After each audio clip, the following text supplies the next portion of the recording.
저희 아내가 대학교 때 CCC 활동을 했어요. 네, CCC 활동을 하면서 이제 그 CCC 활동을 통해서 이제 미국에 이제 여행을 간 적이 있거든요. 그러니까 단기 선교죠. 미국에 단기 선교를 간 적이 있고, 이제 거기서 이제 단기 선교를 하면서 이제 사진을 이제 미국에 이제 곳곳을 돌아다니면서 사진을 이제 찍었어요. 그런데 앨범이 집에 있는데 제가 어느 날 이제 그 앨범을 보다가 아내와 같이 그 워싱턴에서 그 링컨 기념관 여러분 아셔요? 네. 안 가보셨죠? 그러나 사진으로 우리가 봤습니다. 그죠?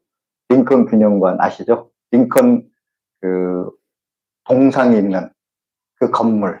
그러니까 흰색 대리석으로 지은 고대 그리스 신전 같은 그런 건물이 있습니다. 여러분 아마 사진에서 보셨을 것입니다. 그 안에 이제 그 링컨 기념관이, 링컨 그 동상이 있잖아요.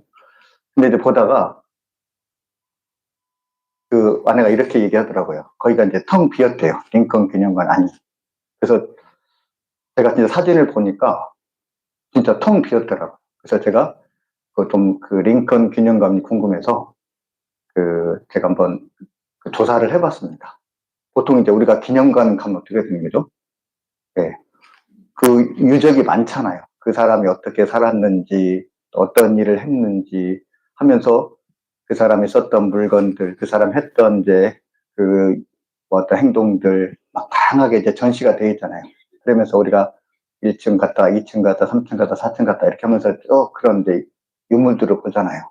근데 링컨 기념관은 그런 이제 유물들이 없고 그냥 텅 비어 있더라고요.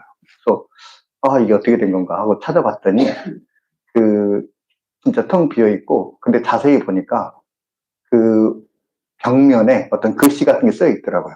그러니까 기념관 중앙에는 링컨 동상이 있고 그 옆에는 이제 그 글귀가 이제 쓰여 있는 겁니다.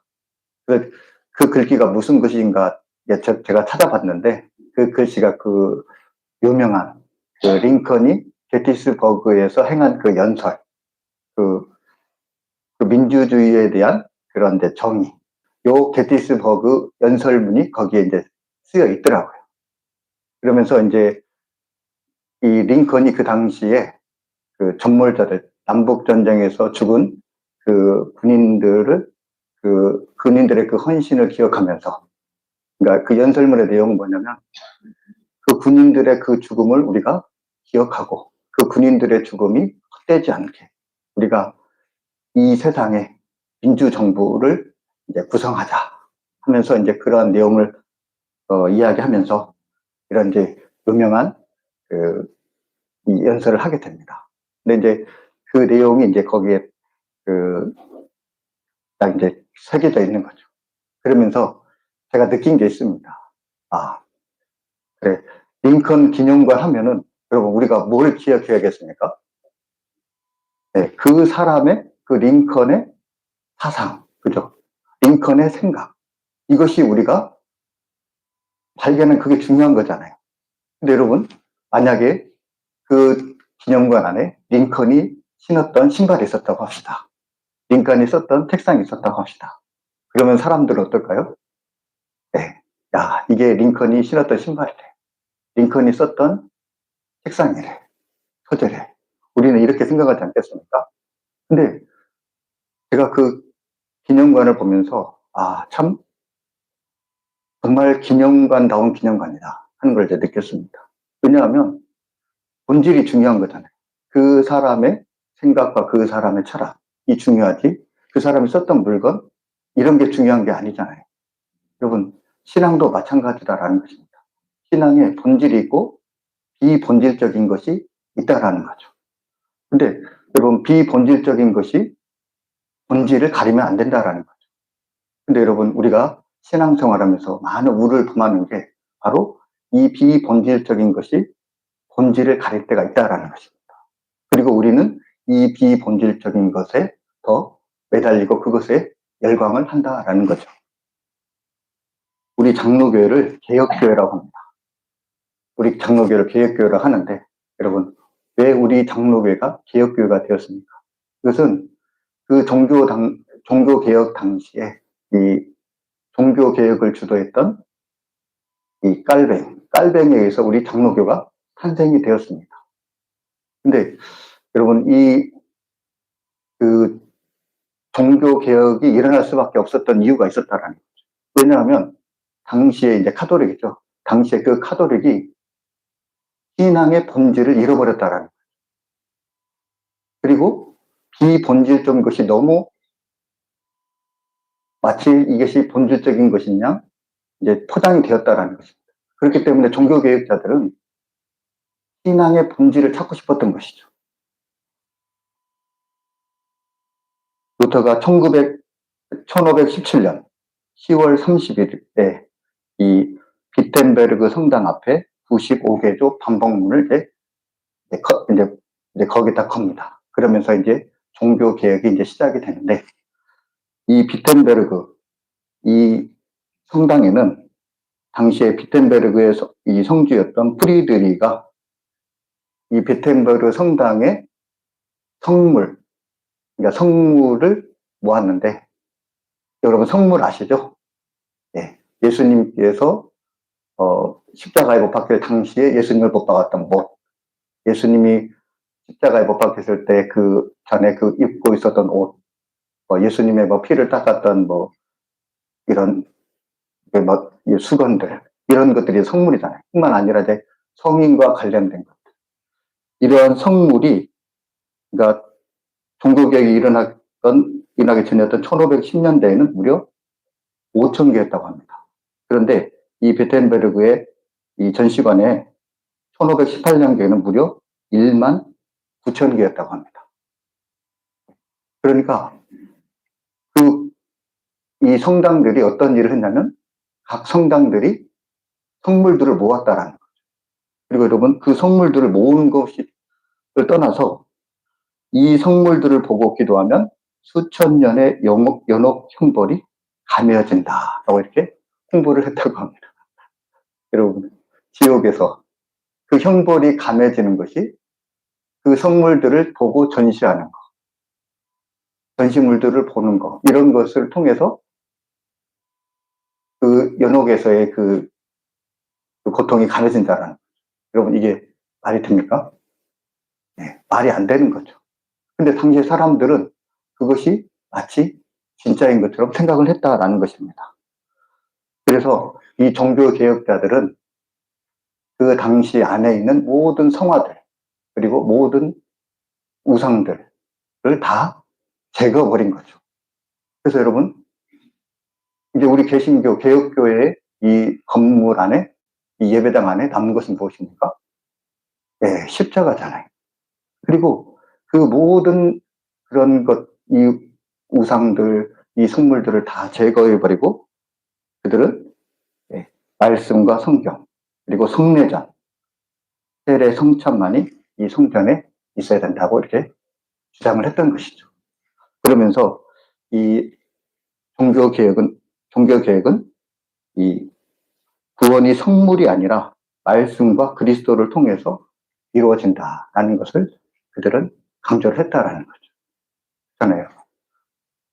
우리의 구원을 이루어진 것은 이 말씀을 통해서, 예수 그리스도를 통해서 이루어진다라는 거죠. 이것을 강조했던 거. 그리고 그 본질을 찾으려 했던 것이 바로 이 종교개혁이라 할 수 있습니다. 오늘 이스라엘과 블레셋 사이에 전쟁이 일어납니다. 블레셋은 당시에 이제 그 이스라엘의 가장 이제 그 적대적인 그런 세력이었죠. 그리고 이스라엘과 늘 다툼이 있었던 그러한 무력을 가진, 군사력을 가진 민족이었습니다. 그런데 이에 반해서 이스라엘 백성들은 이제 이 블레셋과 전쟁할 때 이제 사무엘이 이제 정식적인 사사가 되기 전부터 그들의 영적인 침체 상태에 있었던 거죠. 그러면서 이제 오늘 이제 이스라엘과 이 블레셋이 전투를 하게 됩니다. 근데 이 첫 번째 전투에서 이스라엘 백성들이 무려 4천 명이나 패배를 했습니다. 여러분, 4천 명이라면 큰 패배잖아요. 이러한 패배 가운데 이스라엘 장로들이 이제 하나님께 묻습니다. 3절 이제 말씀에 여호와께서 어찌하여 우리에게 오늘 블레셋 사람들 앞에 패하게 하셨는 거예요. 이제 이스라엘 백성들이, 장로들이 이제 물어보는 거예요. 아니, 어떻게 하나님께서 이 블레셋 사람들 앞에서 우리를 패하게 하셨는가? 라고 이제 물어보는 것입니다. 근데 여러분, 어떻게 보면 이 질문이 바른 질문이라고 할 수가 있습니다. 그러니까 지금 이스라엘 장로들의 시각은 무엇입니까? 블레셋 군대의 군사력이 월등해서, 그리고 그들의 전술이 좋아서 우리를 이긴 게 아니라는 거죠. 우리가 진 것은 왜 졌다라는 거죠? 하나님께서 우리를 패하게 하셨기 때문에 그렇다라는 거죠. 어떻게 보면 이것은 이스라엘의 전통의 신앙에 있어서 이것은 옳은 판단입니다. 여러분, 이 세상을 누가 주관하고 있습니까? 바로 우리 하나님이 주관하고 있잖아요. 하나님께서 이스라엘 백성과 함께 하시고 이스라엘 백성들을 도우시고 이스라엘 백성들을 지키시면 싸움은 당연히 이스라엘 백성들이 이길 수밖에 없다라는 거죠. 근데 여러분, 그럼에도 불구하고 이스라엘 백성들이 싸움에서 졌습니다. 그렇기 때문에 그것은 상대방의 군사력이 강해서가 아니라 하나님께서 우리를 패하게 하셨다라는 거죠. 왜냐하면 하나님은 유일한 신이시고 이 세상을 주관하신 분이니까. 이렇게 물어봤다라는 것입니다. 구약에 보면 이러한 상황이 나타난 데가 있습니다. 바로 여호수아 7장 말씀입니다. 그러니까 이스라엘 백성들이 여리고성에서 대성을 거둡니다. 그리고 그 여세를 몰아서 아이성을 공격을 합니다. 근데 여러분, 여리고성은 대성을 거뒀는데 아이성은 이스라엘 백성들이 전쟁에서 지게 됩니다. 그러면서 이스라엘 백성들이 이제 하나님 앞에 나아가서 왜 이것을 졌는지를 이제 물어보게 됩니다. 여호수아 7장 6절에 이렇게 말씀합니다. 여호수아가 옷을 찢고 이스라엘 장로들과 함께 여호와의 궤 앞에서 땅에 엎드려 머리에 티끌을 뒤집어 쓰고 저물도록 있다가 이렇게 말씀하고 있습니다.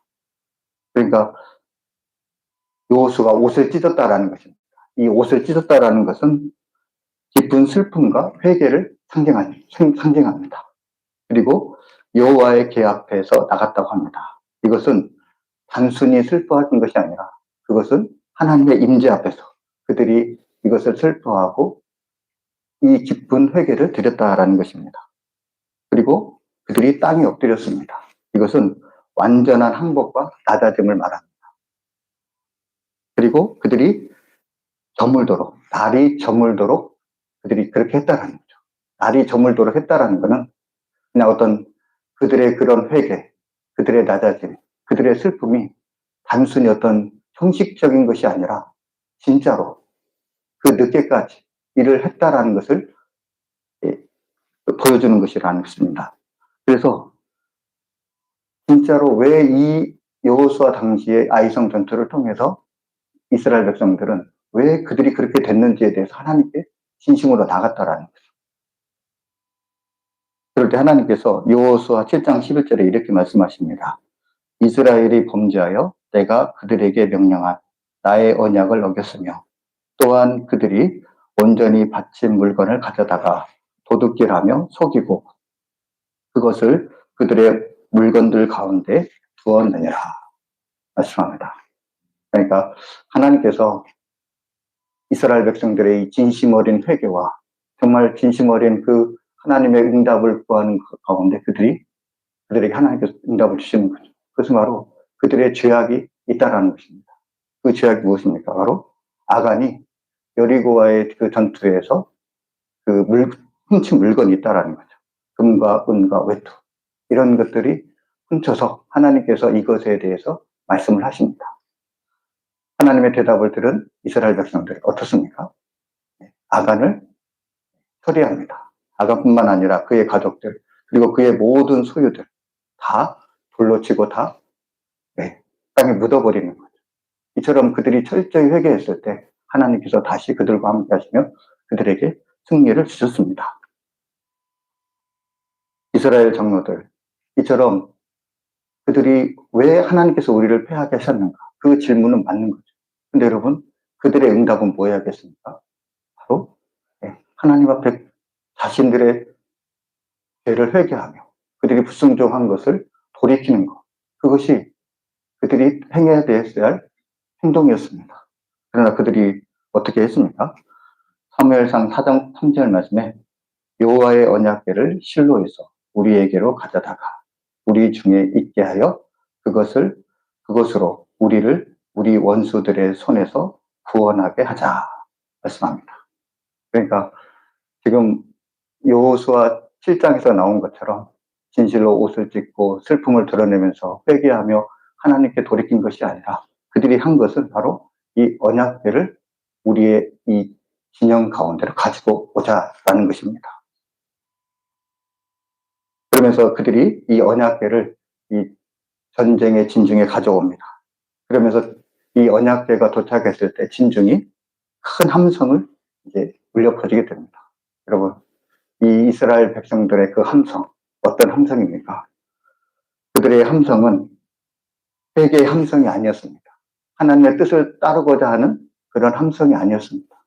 그들의 함성은 하나님께서 여기와 우리와 함께 하시니 우리가 승리할 수 있다라는 그러한 단순한 믿음의 함성이었습니다. 하나님의 언약궤가 여기 왔으니 우리가 100% 승리할 수 있다라는 그런 믿음이었다라는 거죠. 근데 여러분, 결과는 어떻습니까? 사무엘상 4장 10절과 11절에 말씀합니다.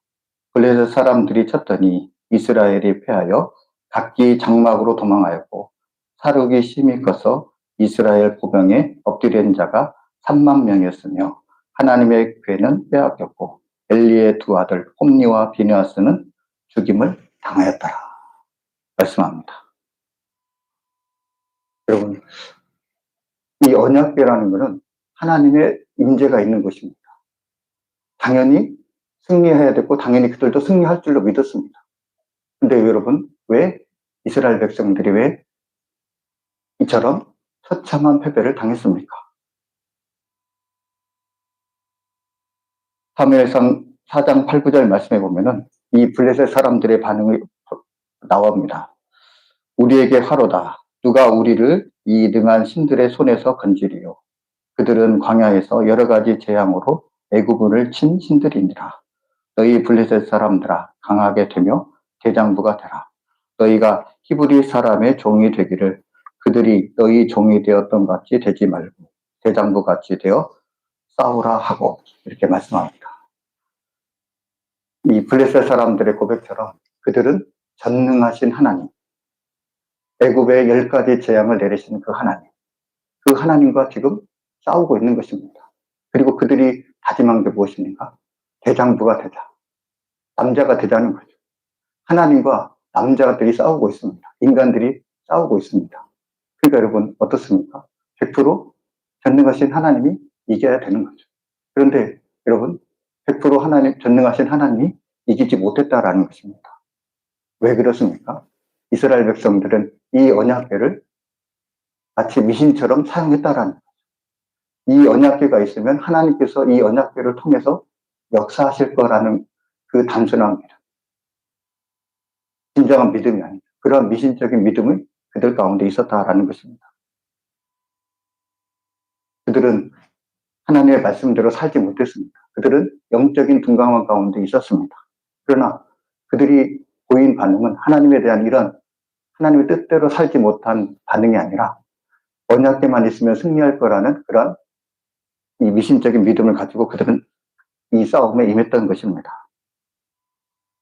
이스라엘엔 성막이 있었고 제사도 있었고 언약궤도 있었지만 정작 하나님의 뜻대로 살고자 하는 그들의 노력과 순종은 없었던 것입니다. 바로 이 겉모습, 이 형식적인 신앙의 이 모습 가운데 그들이 살 수밖에 없었고 그들은 이 전쟁에서 실패할 수밖에 없었다라는 것입니다. 오늘 이스라엘 백성들이 범한 잘못, 그것이 무엇입니까? 그것은 바로 하나님의 그 임재의 상징, 이 언약궤의 뜻을 살리지 못하고 그냥 언약궤가 있는 것이 하나님의 능력이 나타나는 것임을 그들이 믿었다라는 것이죠. 여러분, 이러한 사례가 우리들 가운데 많이 있습니다. 그리고 이러한 사례가 성경에도 나오고 있습니다. 민수기 21장에 보면 이스라엘 백성들이 광야에서 하나님 말씀에 불순종합니다. 그러한 가운데 하나님께서 이스라엘 백성들에게 불뱀을 보냅니다. 그러면서 이스라엘 백성들을 물게 하죠. 그러면서 이스라엘 백성들이 죽으면서 이스라엘 백성들이 모세에게 나옵니다. 그러면서 이스라엘 백성들을 위해서 모세가 중보 기도하기를 요청합니다. 하나님께서 모세에게 놋뱀을 만들어서 장대에 매달아라고 말을 합니다. 그러면서 이 놋뱀을 쳐다보는 자마다 살 수 있다라고 이렇게 말씀합니다. 그러면서 이 놋뱀을 쳐다보는 사람이 살게 되죠. 근데 여러분, 그 놋뱀이 어떻게 됐냐면 이후에 이 성전에 그 놋뱀을 보관을 하였습니다. 그리고 이스라엘 백성들이 이 놋뱀을 숭상을 했다라는 거죠. 근데 여러분, 이 놋뱀을 쳐다본 것이, 쳐다봤을 때 그들이 낳은 것은 왜 낳았습니까? 그 놋뱀이 능력이 있는 것이 아니라 그 놋뱀을 쳐다보라는 하나님의 말씀에 순종했기 때문에 그들이 치료를 받은 거죠. 근데 여러분, 이스라엘 백성들 어떻습니까? 그 놋뱀, 그 자체가 힘이 있고 능력이 있다고 생각했다라는, 이미 이스라엘 백성들이 언약궤가 오면은 전쟁에서 이길 수 있다라는 것처럼 그들도 놋뱀이 있으면 그들이 살 수 있다라는 그런 미신적인 신앙을 그들이 가진 것입니다. 그래서 히스기야는 이 놋뱀을 과감히 없애버립니다. 그러면서 이 놋뱀을 누수단이라고 합니다. 이것은 단지 놋조각이라는 거죠. 이 놋조각은 아무 힘이 없다라는 것입니다. 그러면서 이 히스기야가 이 놋뱀을 없애버립니다. 여러분, 우리가 신앙생활을 하면서 여러분, 우리가 하나님의 말씀에 순종하기보다는 우리가 비본질적인 것에 우리의 시선이 빼앗길 때가 있습니다. 여러분, 우리가 외식적인 것, 우리의 신앙생활에서 비본질적인 것에 마음에 빼앗긴 것이 무엇이 있습니까? 누가복음 18장에 보면 바리새인의 기도와 이 세리의 기도가 나옵니다. 바리새인이 어떻게 기도합니까? 그가 다른 사람과 같이 토색하고 토색불이 가늠하지 않은 것, 그리고 또 금식하는 것, 또 소득의 11조를 드린 것, 이런 외식적인 것을 하나님께 자랑하면서 그것에 대해서 이제 하나님께 고백을 했다라는 거예요. 이 바리새인은 하나님의 뜻대로 살았는지에 대해서 묻지 않고 그가 행한 그 외식적인 것에 대해서 하나님께 늘어놓았다라는 것입니다. 여러분, 혹시 우리의 삶 가운데 이런 것이 있지는 않습니까? 우리가 외적인 신앙생활을 잘한다고 해서 여러분, 우리가 정말 하나님 보시기에 바른 신앙이라 할 수 없다라는 거죠. 우리가 하나님의 뜻대로 살고 있는지 그것을 우리가 되새기면서 우리가 하나님의 그 말씀 가운데 우리 자신을 비춰봐야 된다라는 것입니다. 여러분, 무엇보다도 신앙의 본질이 이 하나님의 말씀을 마음에 새기면서 그 말씀 가운데 살아가는 저와 여러분이 될 수 있길 주님의 이름으로 축복합니다. 기도하겠습니다. 주님, 우리가 진짜 신앙이 되길 원합니다. 주님, 우리를 붙들어 주옵소서. 주님, 우리가 우리의 외식을 자랑하지 않게 하여 주옵소서. 주님, 늘 주님의 말씀을 새기면서 그 말씀에 따라 살게 하여 주시옵소서. 주님의 뜻 가운데 있는 저희들이 될 수 있도록 인도하여 주옵소서. 이 모든 말씀 예수님의 이름으로 감사하며 기도하옵나이다. 아멘.